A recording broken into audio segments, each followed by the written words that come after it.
A lot of Westerners wonder why there's terrorism, lack of security within Pakistan, and why is the government so unstable?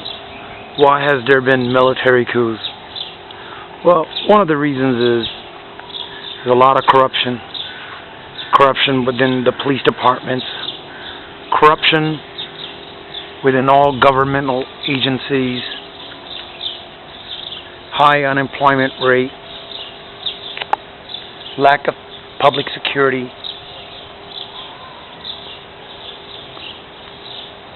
as well as retaliation. Due to these reasons, people become frustrated and seek changes within their government. A lot of people see that the only solution is either a military coup or a Khomeini-style backed government that would overthrow people at the senior level and bring a change. Perhaps this is why people are sympathetic towards Taliban, because Taliban may be their only hope. I don't condone to Taliban-style government. A lot of people don't want that. However, perhaps that may be their only hope. One example of corruption is, if you were to obtain your driver's license, the proper procedure is take a written portion at the police precinct and then take a road test. Upon passing, you should be able to get a driver's license. A lot of police officers in this country intentionally fail motorists and then request kickbacks. The going rate for a driver's license in this Gujarat, Pakistan, is 2,500 rupees to 3,000 rupees, depending on the need of the individual and depending upon the need of the police officer. So that is the going rate for a driver's license. Quite frankly, sometimes police will pull over motorists, ask them for the documentation, and sometimes harass them.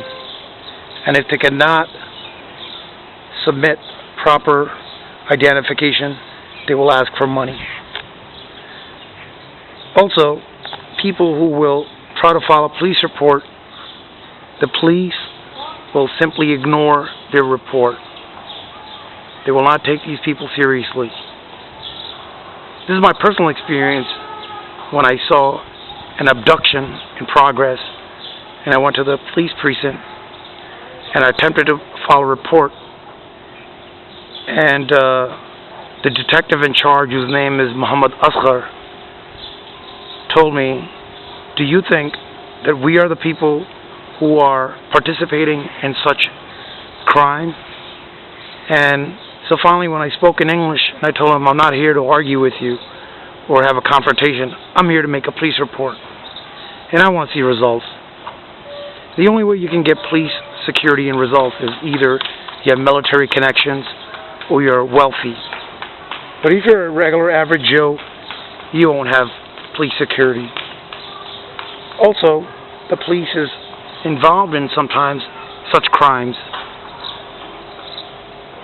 And if any witness comes forth and testify, they can expect police retaliation in any types. They can either charge you with crimes or they could charge you with anything. So that is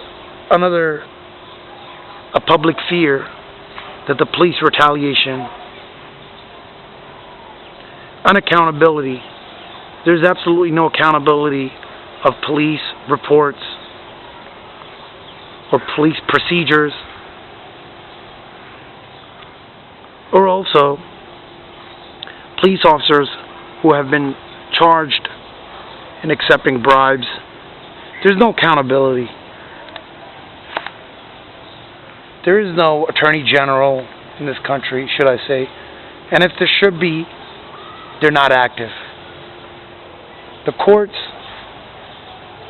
don't hold proper court procedures. For example, the time for a judge to hold the court proceedings would be 8 a.m. But the judge will come in the courtroom about 11 o'clock or whenever he or she feels like. That is one another problem. People are really fed up with this way of life. And I think the bad news would be that when the public outcry becomes exaggerated, that they will only seek Taliban as a sympathetic type of government or reforms. A lot of people don't want a religious government. But if this government continues to conduct its operation and behavior the way they do, then you can expect a Khomeini-style government overthrow and an Islamic revolution.